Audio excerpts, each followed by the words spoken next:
Okay, I'm in a little bit of a reading rut. I'm going through I don't know what I want to read, what I'm in the mood to read situation here.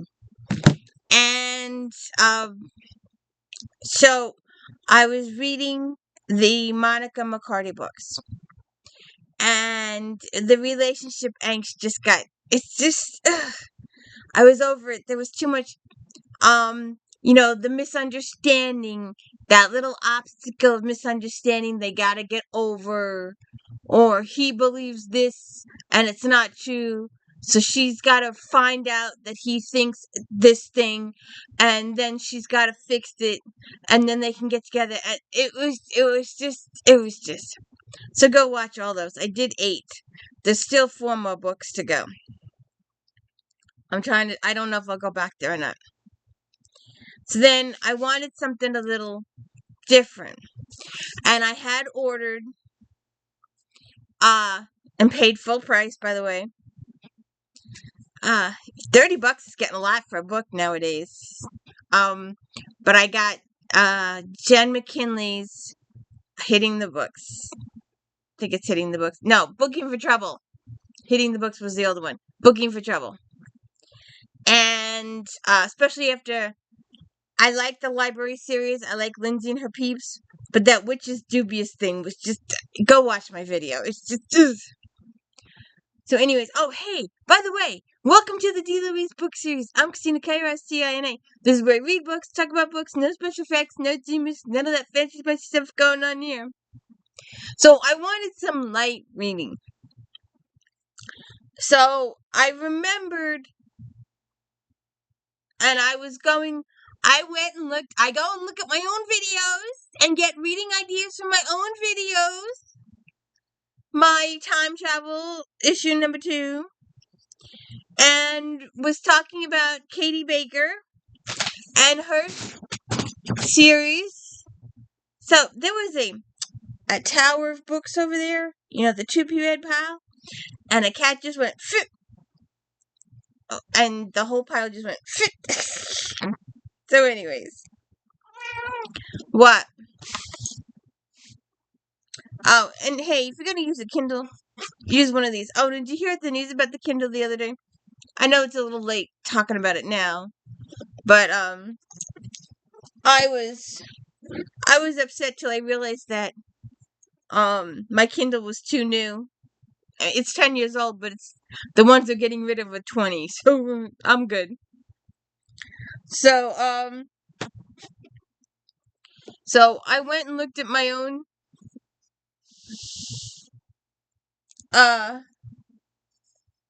video, and I remembered that Katie Baker had the series that I think the first book was Darcy. Don't quote me on that one. But she wanted Irene, the lady that helped her time travel, to tell Gretchen, her best friend, that she was okay. And then Gretchen got with Irene and ended up going back in time too. So I wanted to see what the third book was, because there was a third book. So I did the third book, and it was at least it's the art situation, but it's a moving art. It's in different locations. Well, it actually might be in stationary location. But then I did the Sarah Woodbury books, and those drove me bonkers. Absolutely effing bonkers. 'Cause those people time traveled anywhere, anytime, anyhow, and they were in Wales. Alright, so they need to come back to the present. They jump off a cliff in Wales, and end up in Philadelphia, in the United States, in the present period of time.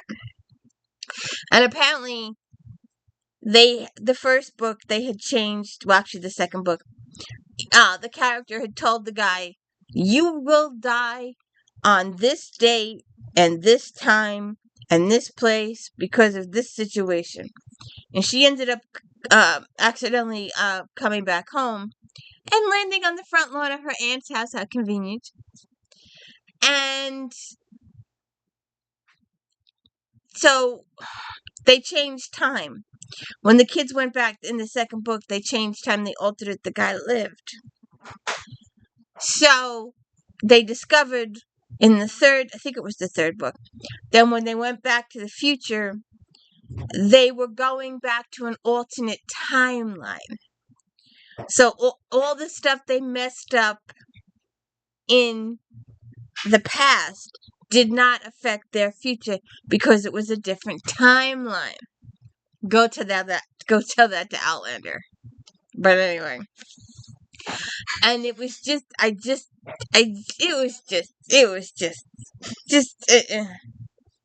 So, anyways, so I liked the time travel thing, and I was in the mood for the time travel thing. And then I remembered one of the authors I did. It took a little investigating. I had to go through them all because I didn't specifically write it down. One of the authors had the series where the chick used the watch or locket to jump to the different time periods. And she was a constable. And she went back and she was solving mysteries, and the guy could go back and forth on occasion with her. So this series, she started a new series. She ended that one. I asked her if she was going to continue it. She said no. So this is Love's Inventions, a time slip romantic mystery, The Clock House Mystery Books by Louise Allen. This is book 1. Okay? And I do highly recommend you getting a doohickey. It works in all spaces. It works in bed. It works with a bunch of comforters. It will keep your thing upright, and you don't have to hold it. So, I had to go back because it just bugged me that no one else had done this. And then the beginning of the book reveals that other people have done it too, but she's the only one that actually stayed. Okay, so we have a whole cast of characters, and I wrote them down because I'm gonna continue the series, and I wanted to have these people as a point of reference because they're gonna continue into the next books. So we have Vic, we have Fran, who's Vic's wife, and then Natasha, and then Simon, or SZY, Simon, Cassie, Jamie's kid. Jamie and Maggie are sons of Cassie, and the problem is the interaction. Cassie shows up, our constable from the other series, for like all of not even 5 lines or 6 lines, and her husband shows up for like 2 or 3 lines, and that's it. There's no talking about this time thing at all, because the husband in the past recognizes Natasha, and he's like, "Oops, I gotta get out of here." I don't know why he just didn't go talk to her, but anyways, that's a different book. So we have Frank Ponsby, who is her solicitor, and he has some secrets of his own. And then we have Matthew Sheldon, who is the caretaker of the house. He's the estate manager. We never get to meet the laird. Ben is a stable lad. Peter does odd jobs. Jonathan Grantley is the surgeon from 1810. Billy Preston is the constable from 1810. Cassie is our constable from today. Luke is Cassie's husband, who we see for, like I said, 2 lines. And then we have Jack Driscoll. Okay, so Natasha. Natasha Rowland's property. I buy buildings, upgrade, modernize, and restore and convert and sell them. The business is growing, and I've tried to persuade Vic, who was a friend from school, to come in with me. He's a partner, but she's worried about her dad, who is refusing to retire despite a tricky heart. The current house project is something different and bigger than anything we've tackled before. An entire Georgian house over 4 floors from the semi-basement to the attic. I'm going to live in the middle 2 floors and rent out an apartment in the basement and 2 in the middle attics. The stable yard will have units for craft people and a parking lot for us all. It sounds straightforward, but the clock house in the middle of the front pediment is a lot of work. It slid down socially from the Georgian heyday as a gentleman's town residence into a lodging house, and then in the 1970s into 10 shabby converted flats. And they couldn't even get the clock to work. So then Frank Posby is her solicitor, and despite a name that belongs in the 1940s, knows how things are done. So she believes he has sold her before she goes and talks to the crew that he has sold her a haunted house. And he just smiles and walks away. Because obviously he might know something that she doesn't know. We don't know that yet. So I wanted to know why no one else was experiencing this situation. And it turns out other people experienced the situation, but nobody pursued it like she did. No one got intrigued in it like she did. They got scared and went off, but no one got intrigued. And apparently, there's this room, and it has several doors. And some of the doors were installed in more modern times. But the original door to the room is the one you use to go back and forth. And she goes back so I thought the other book was a yo-yo because I kept getting all the different points of view between David and Anna every chapter. And I was happy that the whole chapter was devoted to David and the whole chapter was devoted to Anne. But the back and forth, the back and forth, the back and forth, the back and forth, back and forth just was too much. It was like a yo-yo-ness. This is yo-yo-ness up to the tilt. Because she just goes back and forth, back and forth, back and forth, back. She doesn't spend a significant. In some other books we've had where the people did the time traveling, they spent a week or 2 weeks or a month in this time period and then went back to their own. She's going for an hour, coming back, going for an hour, coming back, going for an hour, coming back, going for an hour, it is. I would love to be able to do that. Absolutely love. I got some relatives. I need some genealogical information from. If you could just answer these questions, like who are your parents, where are they buried, where did you get married, where's your marriage license? I mean, there are some genealogical questions. I have a relative, 2 relatives. He was alive in 70. She was a widow in 80. And she was deceased in 90, and the town where they came from didn't keep records for those 20 years. And it's just, there's nothing, I can't find nothing. It's one of those you have to go there situation. I'm going to do a video on that. Because there's only so much ancestry and family tree can digitize. And some of those itty-bitty little churches, maybe they digitize their own stuff at some point. But unless somebody does that and submits it to the 2 big giants, it's one of those, you have to go there and you have to know they exist and you have to know that those records exist. And if you don't, that's it. Because I had a cemetery fire. There was no newspaper obituary. There's nothing. There's no trace of these people at all. But anyways, we are getting off the track here. So, the modern door nearest the front of the house walks into the drawing room, and like I said, it's just this the stuff was laying all over. But when you go in the old door, it's the 1810. And she goes through and she meets Matthew Sheldon, and she witnesses they had found a guy deceased, and he had been deceased in a chair, and his hand had been cut off.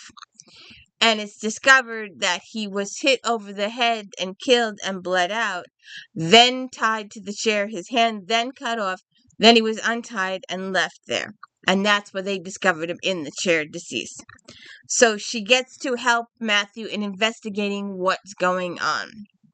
And they discover that it's a serial killer, and he's got a motive, and he's got a plan of attack, and they figure it all out, slowly but surely, with her hour here, hour there, hour here, hour there, hour here, hour there, 2 hours there, maybe a day there, maybe a day there, the back and forth, the yo